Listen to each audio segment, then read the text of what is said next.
Onların dışına Aynen. Ondan şey yapıyoruz. hızlı yapacağım. Biraz kendisi rahatsız oluyor. Anlattım da. Gibi grip, enfeksiyon, soğuk algınlığı vesaire durumlar için zaten kışçı en başta hani gelen müşterilerimizin de talebi o oluyor. O doğrultuda oluyor ama tabii ki hani gene onun yanı sıra pekmez grupları, efendim keçi boynuzu, andız pekmez grupları, işte bu kozalak suları, macunları, onlar şu anda en çok tercih edilen, yani kişinin kış aylarda gribe yakalanmaması, soğuk algınlığına yakalanmaması, kendini koruma altına alması için bu tarz şeylerin satışı daha yoğun. Kışlık zaten bizim sektörümüzde kışlık ürünler farklı, yazlık ürünler farklıdır. Kışın dediğimiz gibi daha çok böyle hastalık grubuna yatkın işte propolisler, polenler, arı sütleri, bunlarla alakalı karışımlar, mixler, dediğim gibi pekmez grupları, bunlar en çok sattığımız ürün gamı başında başı çekiyor hepsi.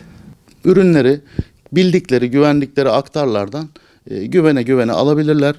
Dediğim gibi ürünün ne için alındığını ve içeriğine çok dikkat etmeleri gerekiyor. Genel anlamda da aktarlar doğru ürün satmaya çalışan bir sektördür.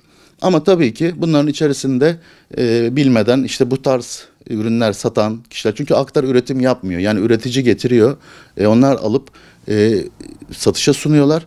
Onların bile farkında olmayan aktar arkadaşlar olabilir. Dolayısıyla kişi bilinçli olursa güvendiği yerden düzgün ürünü aldığı zaman Allah'ın izniyle şifasını da bulur diyelim. Aslında geneli böyledir. Yani özellikle bizim sektörümüzdeki ürünlerde ne yazık ki bu internetten satışlarda ne olduğunu bilmiyorsunuz.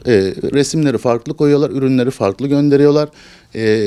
Dolayısıyla içindeki ürün nedir ne değildir gözükmüyor. Tabii ki insanlar kolaylık olsun diye internetten alışverişe daha çok yöneliyorlar ama gıda için, yani sağlık için alınan bu tarz şeylerin asla internetten alınmaması gerektiğini ben ifade ediyorum her yerde, her zaman. Ve bildikleri, güvendikleri yerlerden böyle güvene alıp kullandıkları, Allah'ın izniyle o kullandığı üründe zaten ne olur, şifasını görür, sonucuna ulaştırır kişiyi. Dolayısıyla güvendikleri, bildikleri sağlam, düzgün esnaf arkadaşlardan, aktarlardan bunları almaları gerekiyor. İnternetten ben asla böyle bir şeyin alınması taraftar değilim.